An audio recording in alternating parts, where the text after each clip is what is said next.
rongទឹកទី3ជាទឹកថៃក្រហ្វាយណរ៉ូបាទទឹកទី3ញ៉ាំពេលចាស់កងឡានមួយត្រង់ឆ្ងាញ់រសជាតិទឹកជ្រៅបាទទស្សនាជាបន្តទៀតដំណក់ទឹកចុងត្រាសម្រាប់បាទនៅទាំងពីរបាទទឹកនេះបាទទឹកកាប់ស្ដីហើយបាទចឹងវាយឲ្យខ្លាំងជាងនេះបាទលើបាទពីបាយរំទុកពីជុំទៅដៃពីដៃទុកទៅមកចូលទៅឆ្នាំណែ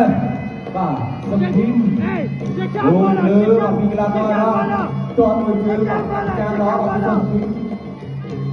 ហើយយ៉ាលោកពេលឆ្នាំពីរងរំបាយលើមិនណាចូលដៃរបស់ក្លាករ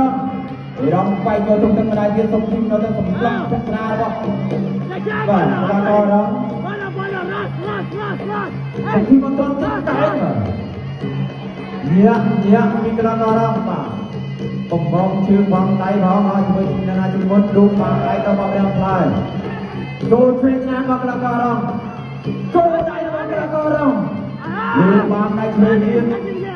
បាទលើកមួយច្បាស់ចូលដៃវិញពីសុទ្ធពី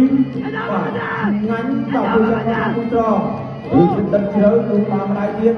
រូបពេកណាអូដៃមកពីសុទ្ធពីបាយឆ្វេងពីដល់នេះដល់លោកស្ដាំមួយទៀតជាប់ជាមកសុទ្ធពីនេះចេញអត់ផុតដល់ក្រោមមកពីក្លាករអ៊ីរ៉ុនông xóa lúc quay trong trận ập đầuតាមចូលទៅទីទៅជើងលូកបានអាចចូលជើងទៀតហ៎អូបាទតោះមកប្រាវទៀតលូកចូលទៅជើងដែរតាមទៅដល់ចូលទីលូកវាយលើបាទយ៉ាដាក់ឲ្យទៀតតាមមកបាទក្លាកររងលូកបានមួយដៃតាមមួយទីចូលចាប់ជើងយកពីក្លាកររង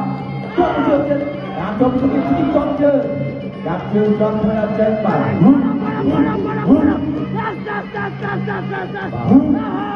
លើអភិបាលតតជើងសុខធីមចេញជើងឯរងចេញដៃបាទយ៉ារបស់សុខធីមដកតំងមួយ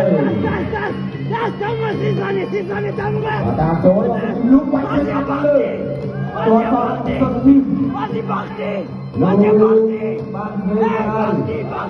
ពីរងលើទាត់ជើងចាក់ជើងចូលអត់បានណាបាទនេះទូមិនអាចដល់បាទយោដៃវិញនឹងបែរដល់យាបានដៃទៀតចាក់ទៅជើងមកតាមលើពី3ត្រូវបានបញ្ចប់ពីនេះហ្វាយណរ៉ាអរគុណណាស់ឥឡូវនេះសូមដល់ទូទីជូនទៅដល់គណៈកម្មការបច្ចេកទេសប្រកាសលទ្ធផលទីប្រកាសបាទសូមអរគុណ